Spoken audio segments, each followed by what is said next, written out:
This channel does not promote any violent, harmful, or illegal activities. All content provided by this channel is meant for an educational purpose only. মঙ্গলবার থেকে শুক্রবার পর্যন্ত লাগাতার বৃষ্টি হয়েছে বাঁকুড়া জেলায়। তবে শুক্রবার এবং শনিবার এই দুই দিন বৃষ্টিতে কিছুটা হলেও বিরাম পড়েছিল। তবে শনিবার রাত থেকে ফের বৃষ্টি শুরু হয়েছে বাঁকুড়ায় এবং রবিবার দিনভর দফায় দফায় বৃষ্টি হয়েছে। যদিও বাঁকুড়া জেলার সামগ্রিক বন্যা পরিস্থিতি বেশ কিছুটা উন্নতি হয়েছে, অন্তত তেমনটাই জানাচ্ছে প্রশাসন।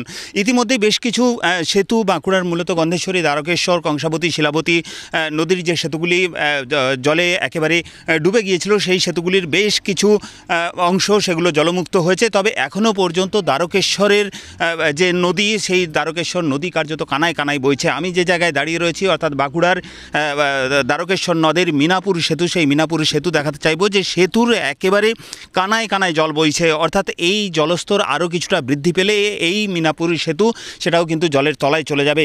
হ্যাঁ, দ্বারকেশ্বর জল আগে কমেছিল, এখন বরাবর বেড়েই চলেছে।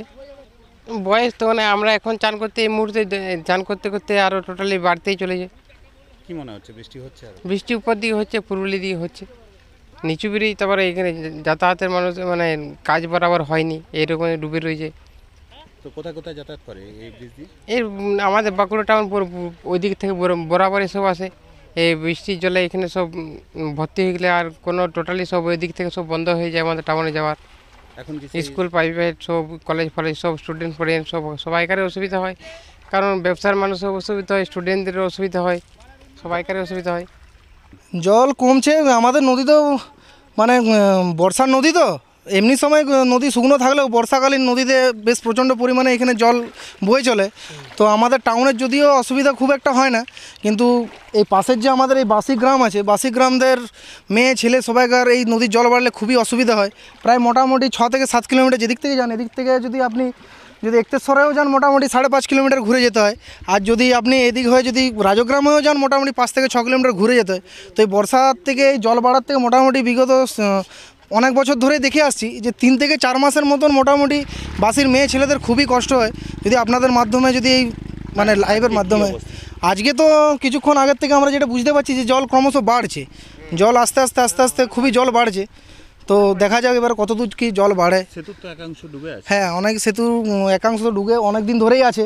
মাঝখানটা আপনি যদি এখানটা লক্ষ্য করে দেখতে পারেন, এইখানটাতে যে স্ল্যাবগুলো যে পুরো স্ল্যাব পুরো একদম নিচে একদম ধেসে গেছে। এটা প্রত্যেক বছরই হয়, এখানে প্রত্যেক বছরই যারা যারা আসে তাদেরকে বলা হয় যে আপনারা যদি পারেন তো একটু ব্যবস্থা করবেন, কোনোবারে কোনো কাজ হয় না। দ্বারকেশ্বরের জল তো ক্রমাগত বাড়ছেই। বিগত 4 দিনে যে বৃষ্টি হয়েছে তাতে কি দেখা যায় প্রত্যেক বছরের নেই এবছর ছোটো ছোটো যে সাঁকোগুলো আছে বা সেতুগুলো আছে যেগুলো পারাপারের মাধ্যম, সেগুলো তো পুরোপুরি ডুবেই গেছে। এগুলোতে প্রশাসনের কোনো মতো ভূক্ষেপ নেই। আর তার থেকে বড় ব্যাপার হচ্ছে যে এগুলো যে দ্বারকেশ্বর, গন্ধেশ্বর এগুলো পড়ে মানে এগুলো নিমজ্জিত হয়ে গেছে, যেগুলোতে জল পারাপারের ব্যবস্থা সম্পূর্ণরূপেই নেই।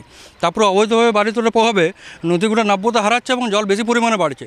তারপরে কি হচ্ছে, দুকুল ছাপিয়ে এইদিকে বলুন এই নদী যদি হয়, এদিকে বাসি একটা গ্রাম আছে, আর এদিকে শহরাঞ্চলে যে অধিবাসীগুলো আছে যাদের প্রচুর অসুবিধা হয়। অবৈধ বালি তোলা বা বলুন বা এখানে অপরিকল্পিত নগরায়নই বলুন, সেক্ষেত্রে প্রশাসনের কোনো ভূমিকা নেই, আমরা লক্ষ্য করতে পারিনি। বারবার বলেও এখানে কোনো মানে পজিটিভ কোনো ভূমিকা দেখতে পাইনি আমরা প্রশাসনের। সেতু তো ডুবে রয়েছে, পারাপারের অসুবিধা। এখন ধরুন ছাত্র, মহিলা যারাই বলুন বাসি গ্রামের সাথে যাদের শহর অঞ্চলে সরাসরি এখানে যোগাযোগ তো সম্পূর্ণই বন্ধ। হয়তো ঘুরে যেতে হবে 5-6 কিলোমিটার, আর যদি কারোর এমার্জেন্সি থাকে সেক্ষেত্রে হসপিটাল পৌঁছাতে হবে, সব ক্ষেত্রেই অসুবিধা।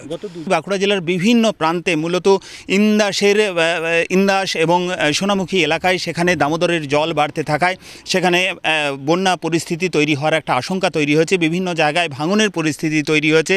এছাড়া জেলার বিভিন্ন প্রান্তে 1000-এরও বেশি কাঁচা বাড়ি ক্ষতিগ্রস্ত হয়। বহু মানুষ এখনও পর্যন্ত নিরাশ্রয় হয়ে ত্রাণ শিবিরে আশ্রয় নিয়েছে। মূলত বাঁকুড়ার তালডাংরা ব্লকের বিভিন্ন এলাকায় ত্রাণ শিবিরগুলি চলছে এবং সেখানে মানুষজন তারা আশ্রয় নিয়েছেন। তারা কবে বাড়ি ফিরবেন, ফের যদি বৃষ্টি হয় তাহলে বাঁকুড়া জেলার বন্যা পরিস্থিতি যে আরও বেশ কিছুটা খারাপ হবে তা বলাই বাহুল্য। বাঁকুড়া থেকে ক্যামেরায় বুধন কর্মকারের সঙ্গে হীরক মুখার্জি, TV9 বাংলা।